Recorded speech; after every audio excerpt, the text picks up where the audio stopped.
கர்த்தருக்கு ஸ்தோத்திரம். மிகவும் சுவாரஸ்யமான ஒரு பதிவாக இது இருக்கும்.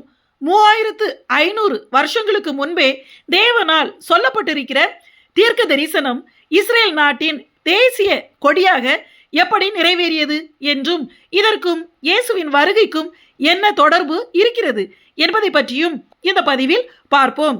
இஸ்ரேல் தேசத்தின் தேசிய கொடியின் நிறத்தையும் வடிவத்தையும் பார்க்காதவர்கள் தெரியாதவர்கள் யாரும் இல்லை என்றே கூற முடியும். அதுவும் இஸ்ரேல் தேசம் என்றால் அதன் முக்கிய அடையாளமாக அந்த நாட்டின் தேசிய கொடிதான் முக்கிய இடம் பெறுகிறது. இஸ்ரேல் தேசத்தை நேசிக்கிறவர்களும் சரி பகைக்கிறவர்களும் சரி இஸ்ரேலின் தேசிய கொடியைத்தான் அதற்கு பயன்படுத்துகிறார்கள். இவ்வளவு முக்கியத்துவம் வாய்ந்த இஸ்ரேலின் தேசிய கொடியை பற்றி நமது பரிசுத்த வேதாகமத்தில் எப்படி குறிப்பிடப்பட்டிருக்கிறது என்றும் இந்த கடைசி நாட்களில் அந்த தீர்க்க தரிசனம் எப்படி நிறைவேறி இருக்கிறது என்பதை பற்றியும் இந்த பதிவில் பார்ப்போம். இஸ்ரேலின் தேசிய கொடியானது வெள்ளை நிறத்தில் மேல் பக்கத்திலும் கீழ்ப்பக்கத்திலும் இளநீல நிறத்தில் இருக்கிறது. 2 நீல நிற கோடுகளுக்கு மத்தியில் 6 முனைகள் கொண்ட ஒரு நட்சத்திரம் இருக்கிறது. காரணம், பரிசுத்த வேதாகமத்தில் தேவனாகிய கர்த்தர் இஸ்ரவேல் ஜனங்களுக்கு அவர்கள் தலைமுறை தோறும் பின்பற்ற வேண்டும் என்று கட்டளையிட்டிருக்கிற நியாய பிரமாண கற்பனைகளை கடைபிடிப்பதற்காகவே யூத தலைவர்கள் தங்கள் கொடியை இப்படி வடிவமைத்து இருக்கிறார்கள்.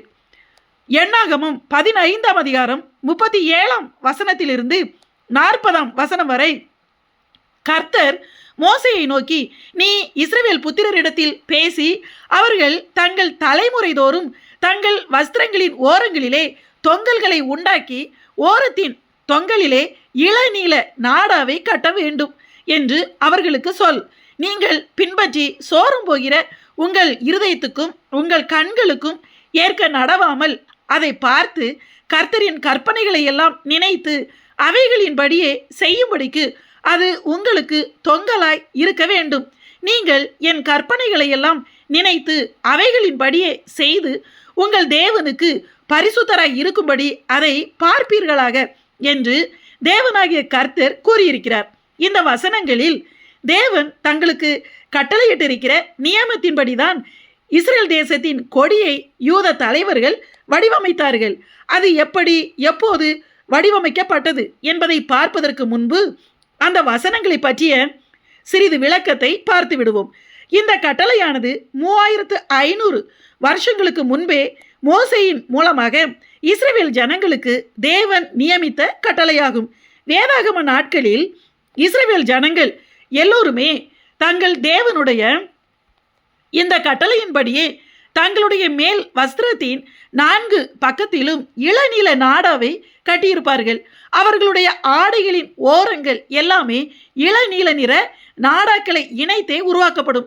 காரணம், அவர்கள் எப்போதும் அணிந்திருக்கிற வஸ்திரங்களில் நிரந்தரமாக இணைக்கப்பட்டிருக்கிற அந்த இளநீல நிற தொங்கல்களாகிய நாடாக்களை அவர்கள் பார்க்கும் போதெல்லாம் எகிப்து தேசத்தின் அடிமைத்தனத்திலிருந்து தங்களை மீட்டு கொண்டு வந்து தங்களுடைய எல்லா எதிரிகளையும் முறியடித்து தங்களுக்கென்று வாக்களித்த கானான் தேசமாகிய இஸ்ரவேல் தேசத்தை தந்தவர் நம்முடைய தேவனாகிய கர்த்தர்தான் என்பதை அவர்கள் நினைக்க வேண்டும். தங்களுடைய தேவனை அவர்கள் ஒருபோதும் மறந்துவிடக்கூடாது என்பதற்காகவே அப்படி செய்யும்படி தேவன் கட்டளையிட்டிருந்தபடியே இஸ்ரவேல் ஜனங்கள் கடைபிடித்தார்கள். இப்போதும் கூட இஸ்ரவேல் தேசத்தில் யூதர்கள் இப்படிப்பட்ட வஸ்திர தொங்கல்களை உடைய ஆடைகளை அணிகிறார்கள்.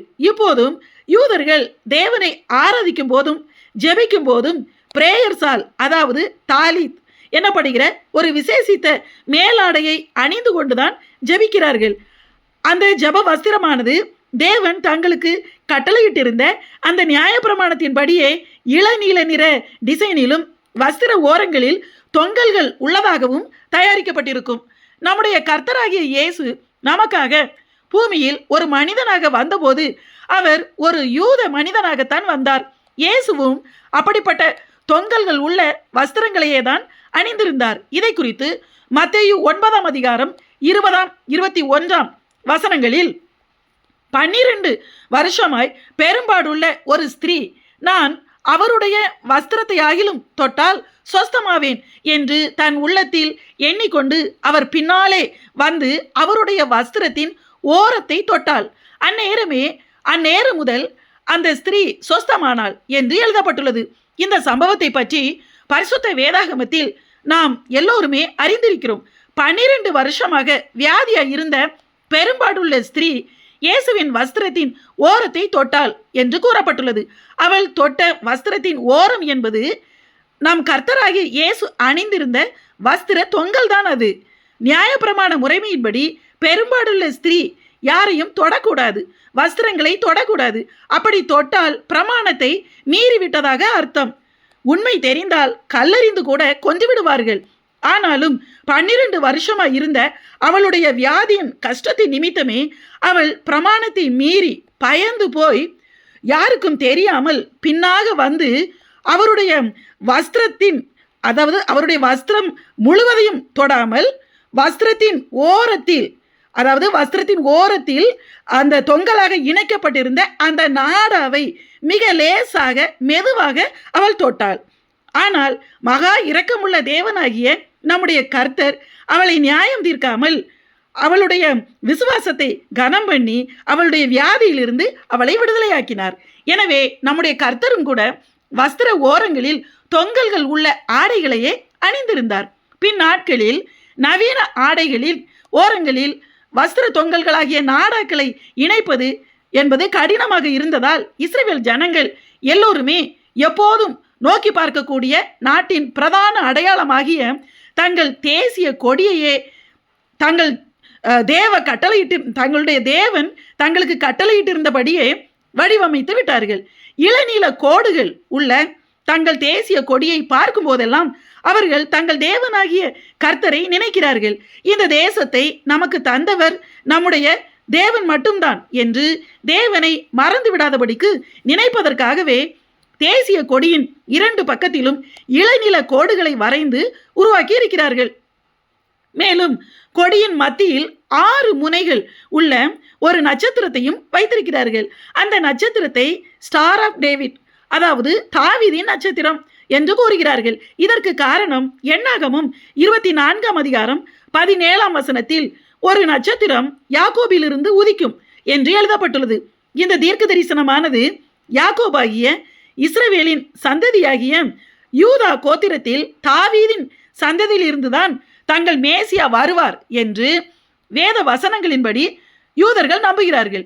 எனவே தங்களுடைய ராஜாவாகிய மேசியா தாவீது ராஜாவின் சந்ததியிலிருந்து வரப்போகிற நட்சத்திரம் என்கிற அர்த்தத்திலேயே தங்கள் மேசியாவை நினைப்பதற்காகவே தேசிய கொடியின் மத்தியில் தாவீதின் நட்சத்திரத்தை வைத்திருக்கிறார்கள்.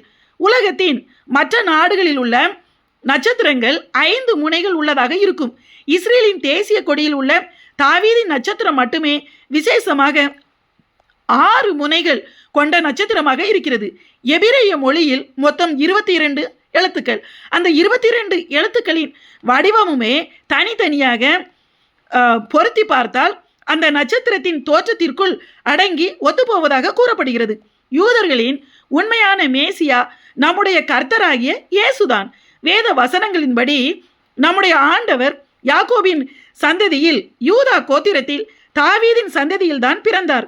யாக்கோபில் தோன்றிய விடிவெள்ளி நட்சத்திரமாகிய மேசியா கர்த்தராகிய இயேசுதான் என்பதை யூதர்களில் பெரும்பாலோர் இன்னும் அறியவில்லை. ஆனாலும் தேவனுடைய கட்டளைகளை யாரால் மாற்ற முடியும்? அவர்களை அறியாமலே தங்கள் மேசியாவை கனம் பண்ணுவதற்காக அவர்கள் தங்கள் தேசிய கொடியில் ஏற்படுத்தியிருக்கிற நட்சத்திரமானது உண்மையான மேசியாவாகிய இயேசுவுக்குத்தான் அடையாளம் ஆகும். இயேசுதான் மேசியா என்பதை யூதர்கள் விரைவில் உணர்ந்து கொள்வார்கள். மேலும் அவர்களுடைய தேசிய கொடியின் மத்தியில் இருக்கிற நட்சத்திரத்தை தாவீதின் கேடயம், ஷீல்ட் ஆஃப் டேவிட் என்றும் கூறுகிறார்கள்.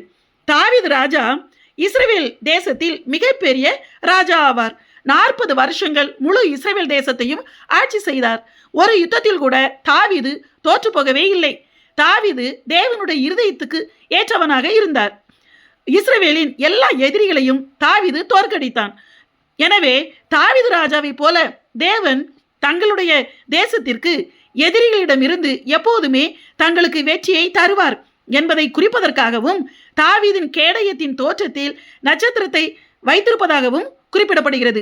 தேசிய கொடியில் வெள்ளை நிறம் என்பது யூதர்கள் தேவனுடைய கற்பனைகளின்படி வாழ்கிற பரிசுத்தமான தூய்மையான ஜனங்கள் என்பதை உணர்த்தும் விதமாகவே வெள்ளை நிறத்தை வைத்திருக்கிறார்கள்.